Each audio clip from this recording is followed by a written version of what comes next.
Kia ora everyone, welcome back to my channel. My name is Renee and today I'm going to talk about the books that I read in January. I'm also going to talk a little bit about the books that I read in December because I didn't do a December wrap up. Also, I thought I would mention that I have recently had a surgery on my ear, which I kind of discuss more in a reading vlog that you'll probably see soon. So yeah, if I at any point kind of glaze over or look confused or make weird faces, it's probably just because like my ears are doing weird things today. That's that topic addressed. Quickly, what I read in December. I read My Brilliant Friend by Elena Ferrante, my first Ferrante, starting the series. Absolutely loved it. There's 2 reading vlogs that I did actually on that book, so if you want to know more about it, you can go watch those because I think I spoke about it enough across two reading vlogs, so you don't really need to hear more. And then I read another book by Elena Ferrante, her collection of essays, her latest collection called In the Margins, which is a collection of essays around the pleasures of reading and writing. In it she talks about her craft and kind of the discipline of writing and how she has kind of incorporated that in her books, how she has kind of tried to challenge that a little bit in her writing. It was really interesting. I quite enjoyed it. I think at this point I would read whatever she writes, and I've actually made it my task this year to read all of Elena Ferrante's writing, which I'm excited about. I think it's going to be really fun. So I really enjoyed that collection. And then I finally, what else did I read? It feels so long ago. Gilead by Marilynne Robinson, which I read with Jessica from Jessica's Book Stack on Instagram as a buddy read, and then we did a boozy book chat on it. So again, if you want to hear more about what we thought about that book, there's a whole video that you can go watch, which I will link down below. And that's honestly all I read in December. Life got really busy, work was busy, and then I had a summer, and I kind of read or finished off a lot of stuff. So yeah, not a lot of start and finishing of books in December, but January was a better month. So actually, if I'm being completely honest, January was a bit hit and miss now that I look at these books. So yeah, we'll just try and do our best. Okay. First book that I read in 2022 in January was The Vixen by Francine Prose. This was actually a, what do you call them? Readers, a proof. That's what you call it. This was a proof that was sent to me by HarperCollins New Zealand to read and review. Thank you so much for sending it to me. I did not like it, if I'm being completely honest. So The Vixen is about a young man named, I don't even remember his name, Simon? I think his name is Simon. He's a recent graduate from Harvard, and he has started working at a publishing company in New York set in the 1950s, and just around the time where Ethel and Julius Rosenberg were executed for being spies. I wasn't really familiar with that whole, with the Rosenbergs. I did have to do a little bit of research, but I don't really think you need to know that going into this book. It does a pretty good good job of like contextualizing it and giving you a bit of that background. Anyway, Simon is tasked with the job of editing what I think they call in the publishing world a body ripper novel about the Rosenbergs, which he has kind of ethical and moral issues with doing. It started off really well. The writing was quite witty and quite funny, and I was enjoying it, but it just went on for far too long. Like, I don't think it needed to be almost 300 pages. I thought that the character of Simon was extremely naive in a way that wasn't even endearing. It was just like, you're dumb and annoying. So I didn't really care for like him in the story or trying to see him succeed in what it was he was doing. I was just kind of like annoyed that this was the first book that I read in 2022. So yeah, that's all I'll say about it. Okay, the next book that I read was The Story of a New Name by Elena Ferrante. Now this is what I wish would have been the first book that I read in 2022, because this one was a banger, and that's what I was wanting over summer, and it definitely delivered. If you don't know, the Neapolitan series by Elena Ferrante consists of four books. This is the second book in the series, and the series does tell the story of Leno and Lila, who are childhood friends, growing up in a really poor neighborhood in Naples, and it's just the story of their friendship as they grow older.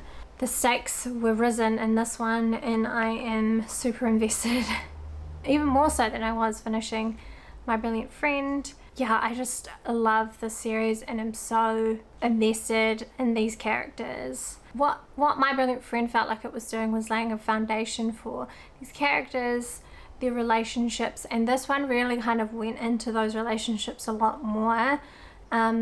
You kind of understood more of the complexities of the relationship between Lila and Elena, and I guess watch them as they grow up a little bit more and start to kind of go down their own separate paths. I was there for the drama. I love it.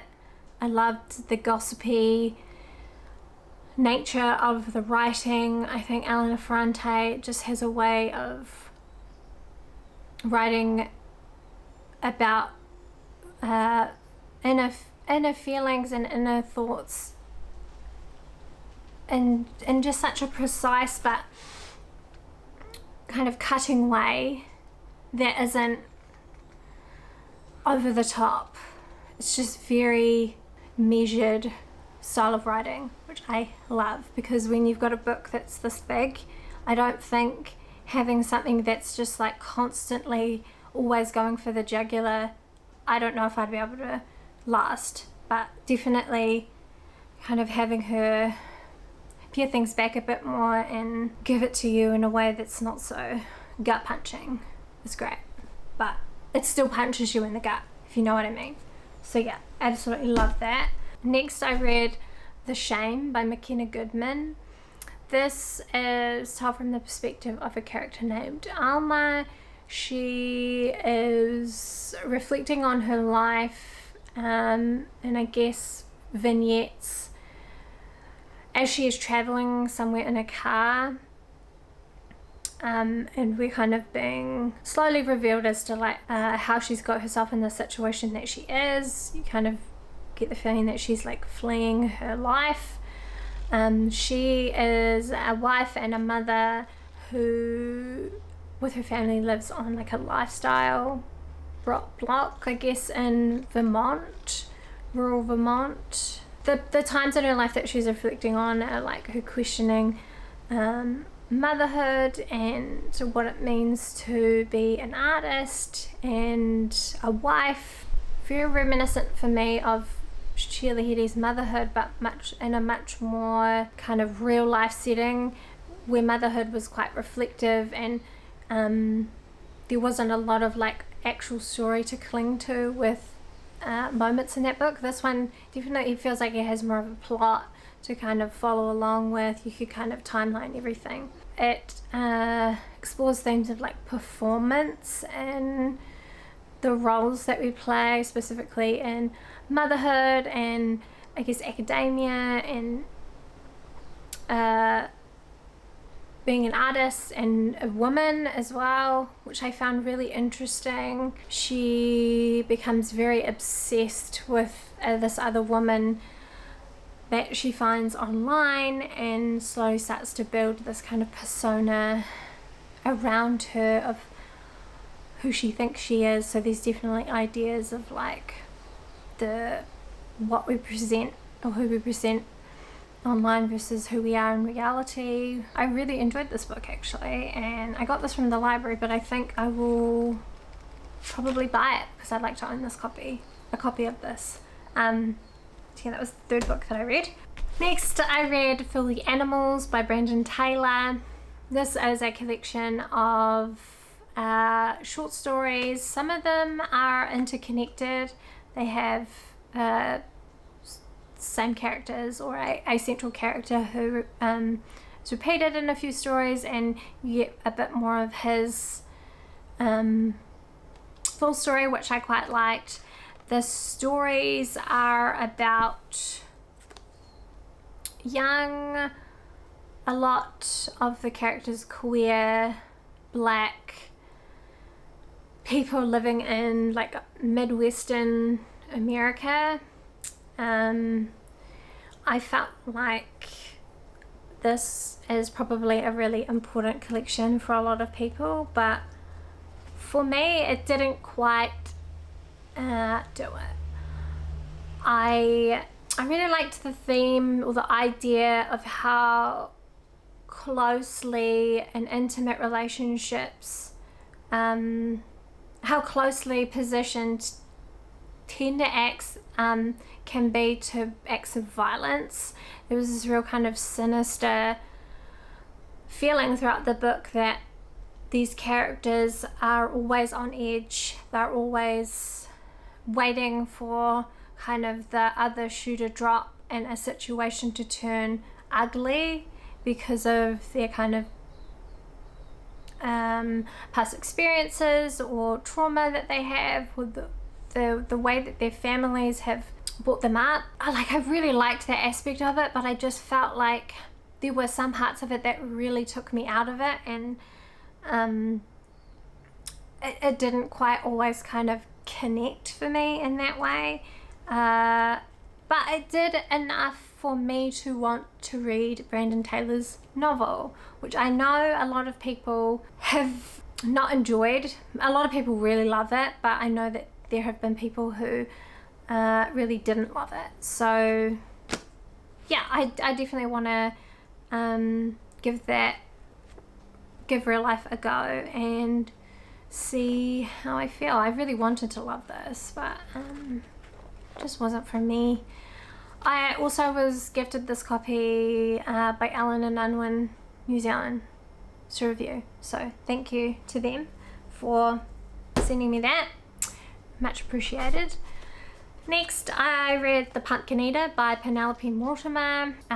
This is the story of a wife who is kind of seeking mental health and is trying to figure out at what point her life started to maybe unravel and she felt like she was kind of losing it.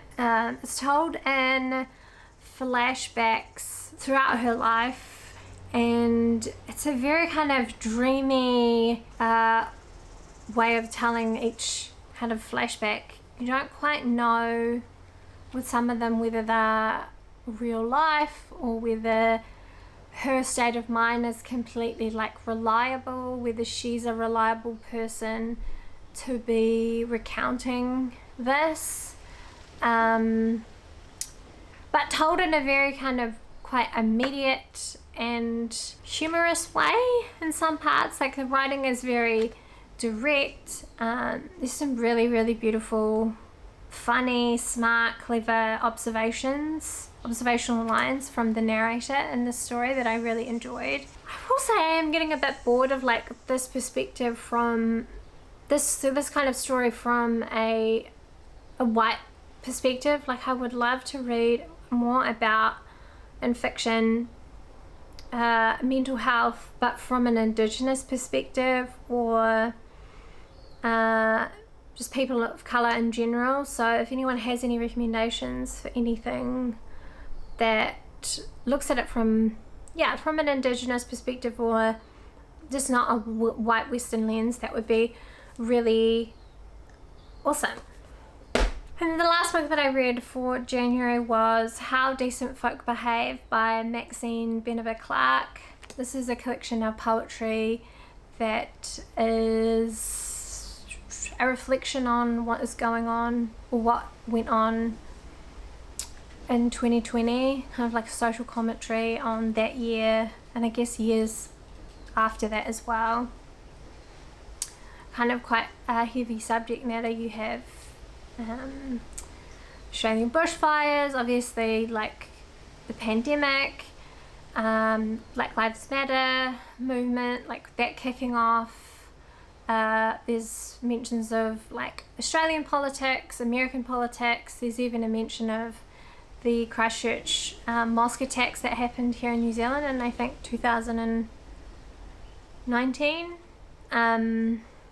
or 18. I can't quite remember what year that was. Yeah, so quite an interesting, heavy subjects to bring into one collection, but I really enjoyed it. I'm trying to delve into poetry a bit more. This was a collection that was actually recommended from someone on my 2021-2022 video, my reflections video. When I said I wanted to read more poetry, they said this was a very accessible collection. I would say yes, it is. I found it quite easy to read, and despite the subject matter, I felt like there was just like tiny bits of hope sprinkled throughout, so that it didn't seem so dire. I really enjoyed this. Excited to read more poetry. I would love more recommendations if people have any. This was really great. I would love something more escapist that could be quite fun, and just anything with like beautiful language. I'm not huge on like nature, but I'm willing to give it a go. Poetry feels like quite daunting to me because I am worried I'm not going to understand it, but at the same time, like, it's very low risk. A lot of the times the collections or the poems are very short, so you can kind of dip in and out or sit with it for a while. You can read it over and over again, really kind of meditate on it, which I quite like the act of doing. So yeah, more poetry recommendations for moi would be much appreciated. And that's the books that I read in January. I read 6 books, and it was a bit hit and miss, but we got there in the end. I am home for the next 2 weeks, so I plan to read as much as I can and try not to completely wear myself out by doing too much. Let me know what you read in January. What was your favourite? And what you are planning on doing in February. Anything, doesn't have to be reading. Are you going on any trips? Are you having a holiday? I think in February I'm probably going to go back to my hometown where I'm from, because I need to visit some family. So I'm looking forward to that potentially, and also having great hearing again, because right now I can't hear shit. Thank you so much for watching. I'll see you in the next one. Ka kite!